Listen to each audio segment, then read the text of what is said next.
मित्रांनो, ई श्रम कार्ड बनलेलं आहे किंवा नाही हे तुम्हाला माहीत नसेल आणि जर बनलेलं असेल तर तुमच्याकडे ई श्रम कार्डचा नंबर नसेल, अशा केसमध्ये तुम्हाला जर तुमचं ई श्रम कार्ड डाउनलोड करायचं असेल तर ते कसे करू शकता याच्या जर विचारात असाल तर तुम्ही हा व्हिडिओ शेवटपर्यंत पाहायचा आहे. कारण या व्हिडिओमध्ये ती संपूर्ण प्रोसेस सांगण्यात आलेली आहे. मित्रांनो, तुमच्याकडे ई श्रम कार्ड नंबर नसतानासुद्धा तुम्ही तुमचं ई श्रम कार्ड फक्त आधार नंबरने तुम्ही डाउनलोड करू शकता. तुमच्याकडे आधार नंबर असेल तर त्या आधार नंबरने तुम्ही तुमचं ई श्रम कार्ड हे डाउनलोड करू शकता आणि ते कसं करायचं याचीच प्रोसेस आपण मोबाईलवरून पाहणार आहोत. त्यामुळे हा व्हिडिओ तुम्ही शेवटपर्यंत पाहायचा आहे. चला तर मग वेळ न घालवता व्हिडिओला सुरुवात करूया. सर्वात पहिलं तुम्हाला Googleवरती येऊन ई श्रम कार्ड टाईप करून सर्च करून घ्यायचं आहे. त्यानंतर इथे पहिलीच लिंक तुमच्यासमोर दिसेल. सिंपली त्या लिंकवरती क्लिक करायचं आहे. आता त्या लिंकवरती क्लिक केल्याच्यानंतर अशा प्रकारचा इंटरफेस दिसेल. इथे सिंपली मुख्य पृष्ठभर जे आहे जे बाण दाखवत आहे त्यावरती क्लिक करायचं आहे. आता यावरती क्लिक केल्याच्यानंतर तुमच्यासमोर अशा प्रकारचा इंटरफेस दिसेल.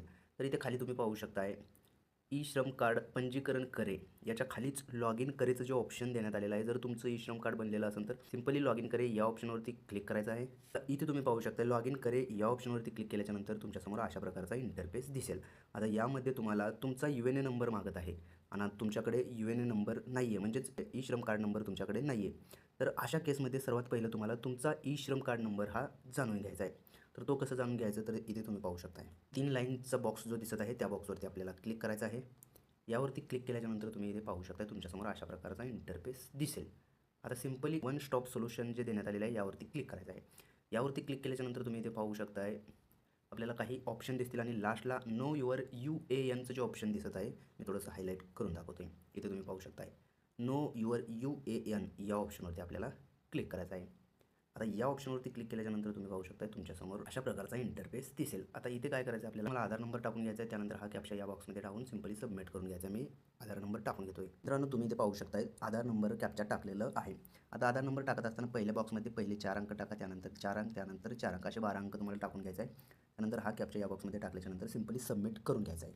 सबमिट केल्याच्यानंतर तुमच्या मोबाईलवरती तुमच्या आधारशी जो मोबाईल नंबर लिंक आहे त्यावरती OTP पाठवला जाईल. तो OTP आपल्याला या बॉक्समध्ये टाकून घ्यायचा आहे. मी OTP टाकून घेतोय. तर तुम्ही इथे पाहू शकता OTP टाकल्याच्यानंतर या बॉक्समध्ये OTP टाकायचा आहे. सिंपली व्हॅलिडेट OTP या ऑप्शनवरती क्लिक करायचं आहे. व्हॅलिडेट OTP या ऑप्शनवरती क्लिक केल्याच्यानंतर तुम्ही इथे पाहू शकता तुमच्यासमोर तुमचा ई श्रम कार्ड नंबर हा इथे दाखवला जाणार आहे. Know your universal account number UAN हा नंबर असणार आहे मित्रांनो तुमचा ई श्रम कार्डचा. आता याला आपल्याला कॉपी करून घ्यायचा आहे. परत आपण या ऑप्शनवरती आल्याच्यानंतर इथे तुम्ही पाहू शकता इथे आपल्याला आपला UNA नंबर टाकून घ्यायचा. जो आपण UNA नंबर कॉपी केला होता तो UNA नंबर टाकायचा आहे. त्यानंतर इथे डेट ऑफ बर्थ टाकायचा आहे. हा कॅप्चा या बॉक्समध्ये टाकून जनरेट OTP करून घ्यायचा. मी माहिती भरून घेतोय. तुम्ही पाहू शकता माहिती भरल्याच्यानंतर सिंपली जनरेट OTP या ऑप्शनवरती क्लिक करतोय.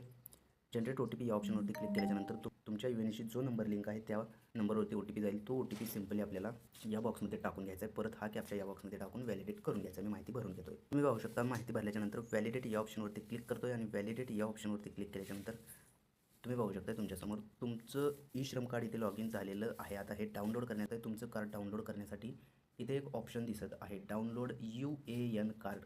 सिंपली त्या ऑप्शनवरती आपल्याला क्लिक करायचं आहे आणि त्या ऑप्शनवरती क्लिक केल्याच्यानंतर परत तुमच्यासमोर अशा प्रकारचा इंटरफेस दिसेल. इथं थोडं खाली पाहू शकता तुमचं कार्ड इथं दाखवलं जाणार आहे. तुमचं UNA कार्ड हे अशा प्रकारचं असणार आहे.